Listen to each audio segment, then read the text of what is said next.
To be outdone is our longtime friend of this meeting as well, and part of the dynamic duo of Peter Kavanagh and Jan Ulbrecht, who at Penn State over many years devised a lot of the foundation of how we practice today, particularly in offloading.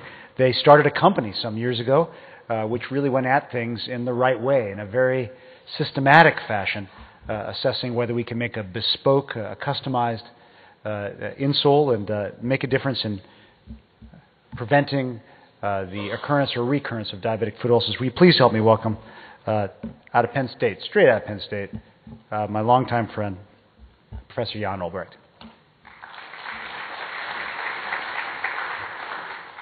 Well, good afternoon, ladies, gentlemen, and David. I actually feel slighted because my title doesn't have pus, doesn't have bus. I mean, couldn't you come up with anything better? In any case, it's a pleasure to be here. It's been a great few days, and I hope to contribute in some useful way.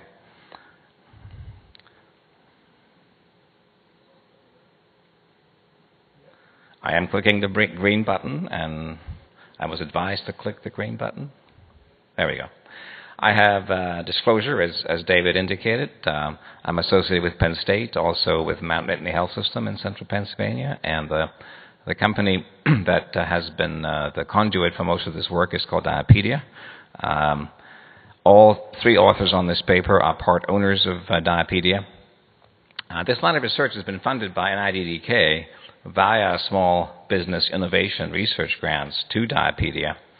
It's actually an interesting story in that back around 2000, NIDDK encouraged us to start a small company to be able to access SBIR grants, and it's actually worked out extremely well. The Diapedia True Contour orthoses are being sold in the U.S. and are about to be sold in Europe. So it's been known for decades, and Seiko's reviewed this, of course, that diabetic patients ulcerate in the presence of neuropathy, i.e. loss of protective sensation, at non-weight-bearing sites or dorsal sites due to poor footwear fit, and at plantar sites at sites of high plantar pressure, as is shown in that picture, which I think is the same picture Seiko showed, actually, which says something about us. Just to sort of for completeness here is a non-weight-bearing ulcer, and that might have been caused by a shoe, something like that, or even something like that, where the seam in that shoe may in fact be causing rubbing over that toe. And this would be a more appropriate dorsal fit shoe, a lot of room in the toe box, no seams, and so on. Now, therefore, the key features of diabetic footwear are to accommodate dorsal fit and dorsal deformities and to offload highly loaded plantar pressure locations, as again indicated in this plantar pressure image of a Charcot patient who also has a MTH1 high pressure area. And turning then straight to offloading of the plantar surface, one of the key principles is that of total contact between the orthosis and the foot. Here you can see a flat insole where most of the weight bearing occurs at the metatarsal heads and the heel. And here's the principle of molded total contact indicated as an image. Now, some 40% or so of diabetic foot ulcers are submetatarsal head. Alberto just alluded to this. That number depends a bit on where you are, but it's a significant percentage, and those are shown in the images below. And so most orthoses are further modified to offload that area, and here's a classical metatarsal pad, and here's a classical metatarsal bar. One of the problems with this, though, is that a tiny change in the AP placement of the offloading feature can have a huge impact on the offloading characteristics. And in fact, if you put the metatarsal pad or bar too far forward, it can actually increase loading.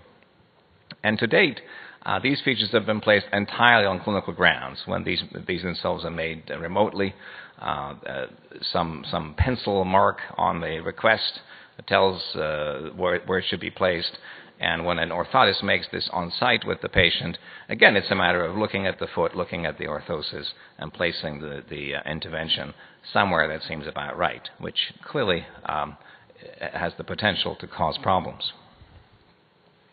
And we therefore hypothesized many years ago that both the placement and the geometry features of insole features can be individually optimized based on individual measured plantar pressure, which should then result in better offloading and better clinical outcomes compared with insoles made without pressure measurement. And in the 1990s, we actually used this slide, which I copied here. That is me there with the blonde hair, and Peter in the foreground, to start making that point in talks. So that is the direction that we were taking, as you can see, probably some 20 years ago.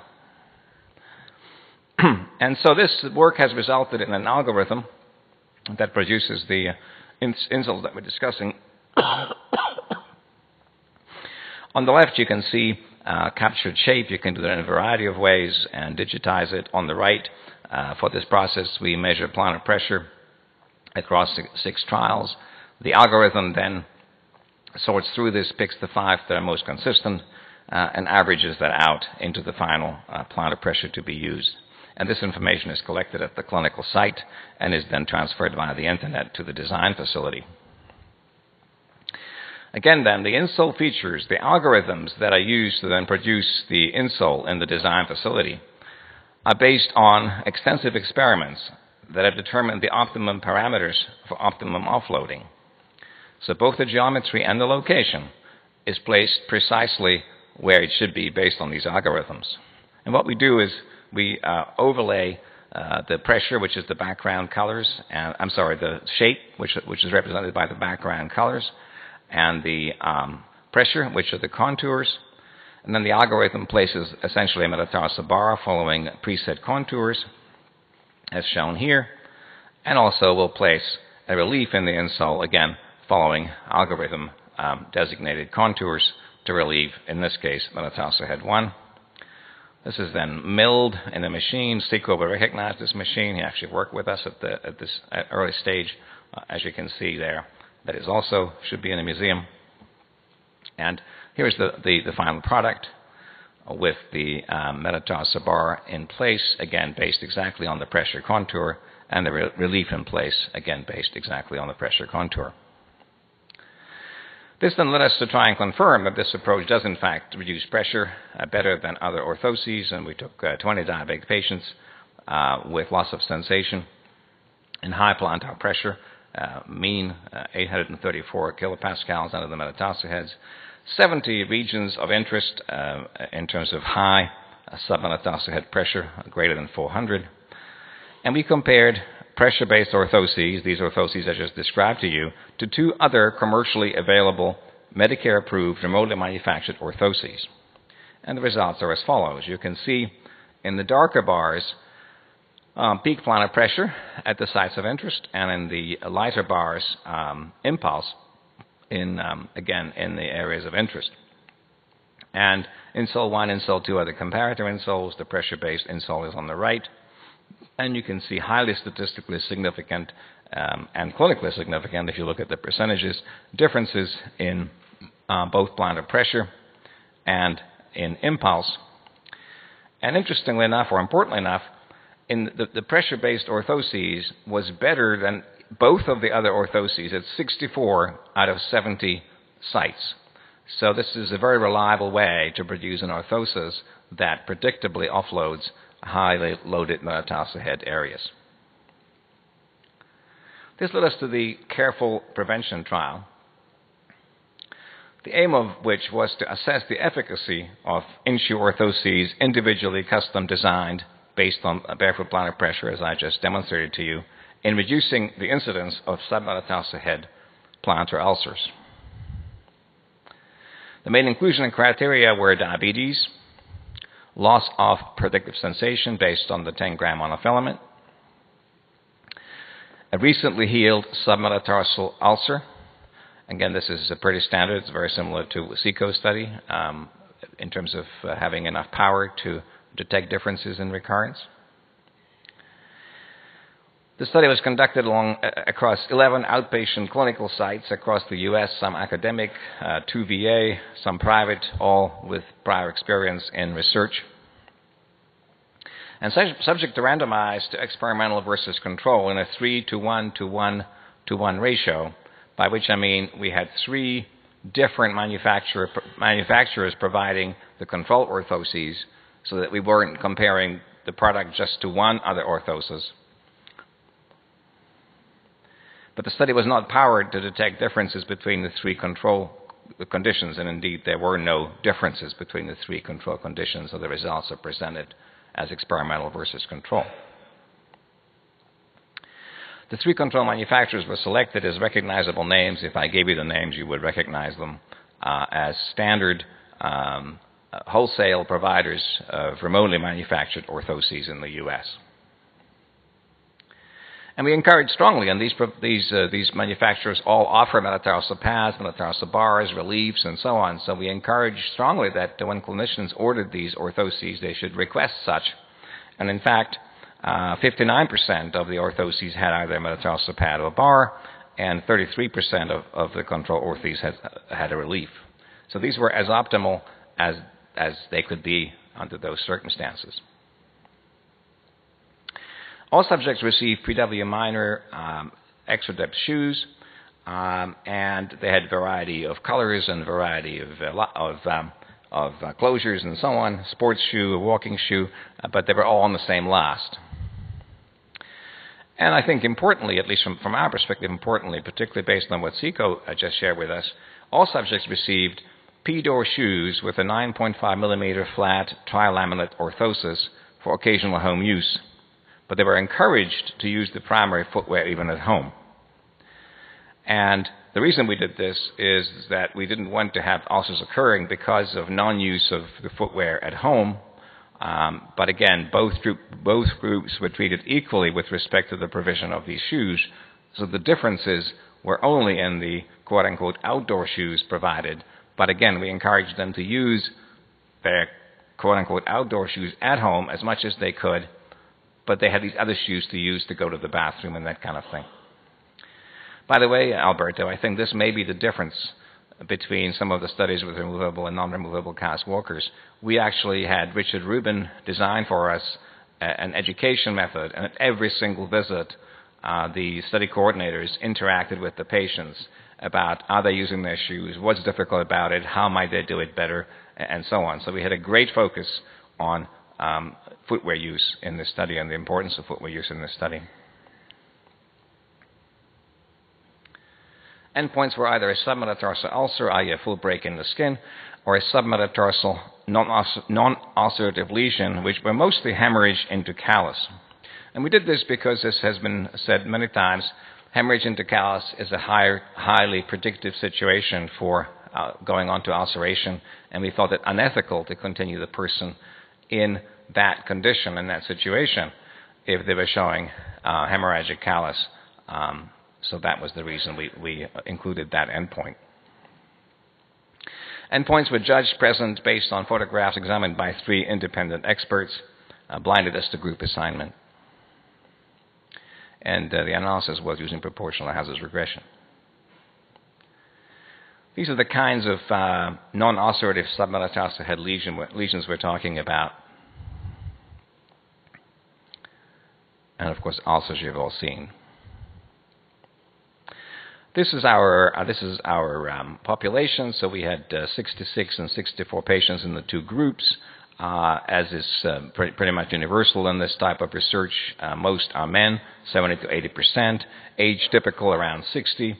BMI typical just over 30. We had significant representation of both Hispanic and African American persons, 30 and 16% respectively. The ABI, for what it's worth, was around 1. The barefoot peak plantar pressure was not different between the 2 groups and was very high, as you would expect for this group. And a significant percentage, 30 to 40%, had prior minor amputations, either toes or ray amputations. Here are the results for the ulcer endpoint. And as you can see, this actually just surprised me when I saw it. I never expected anything this dramatic. There's a 3.4-fold difference in the ulceration rate between the two groups over the 15 months or so of follow-up of the study. The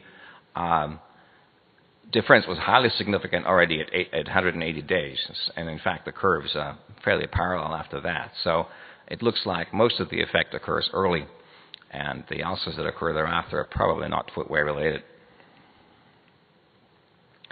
The non-ulcer endpoint, there was no difference, and this actually surprised us somewhat till we actually thought about it. And what we think happened was these bar graphs represent on the top the proportion of outcomes, ulcer, non-ulcer, no lesion, in the control group, and on the bottom in the experimental group. And in retrospect, we think what happens is that some of the non-ulcer lesions are prevented completely and present in the experimental group as no lesion, but some of the potential ulcer areas are prevented to the point of the non-ulcer lesions. And so that's why we believe, at least, there was no difference between the groups in the non-ulcer lesions. There were no changes over time or differences between the groups in quality of life, which was gratifying to see since the pressure-based orthoses are much thicker using the Neuraqual.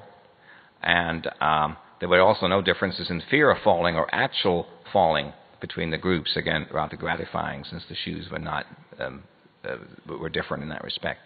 And satisfaction with footwear was identical. Subjects' report of self-care improved after education. Again, I mentioned that we were really focused on this to make sure that the footwear was used as much as possible, but that effect was the same in both groups. And again, this is self-reported, so that the patients knew what to say. This does not tell us whether they were actually doing it or not. Lesions were associated with high plantar pressure, which is not a major surprise. We are in the process of looking at cost effectiveness, and it would not surprise you, knowing the high cost of treating foot ulcers and amputations and so on, that in the group with previous foot ulcers, this is a highly cost-effective treatment, since the added cost of the pressure-based orthoses is not that much. And it actually appears that there'll be a benefit, at least in this mathematical modeling, of using this device even in patients with no previous ulcer but high-risk lesions such as submetatarsal head related pre-ulcerative callus.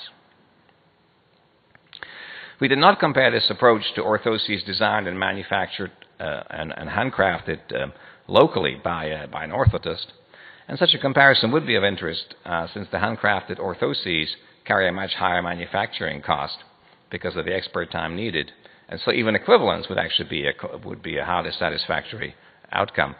I will share with you that in our clinic we don't make handcrafted orthoses anymore. We have been really extremely satisfied with the outcome with this product.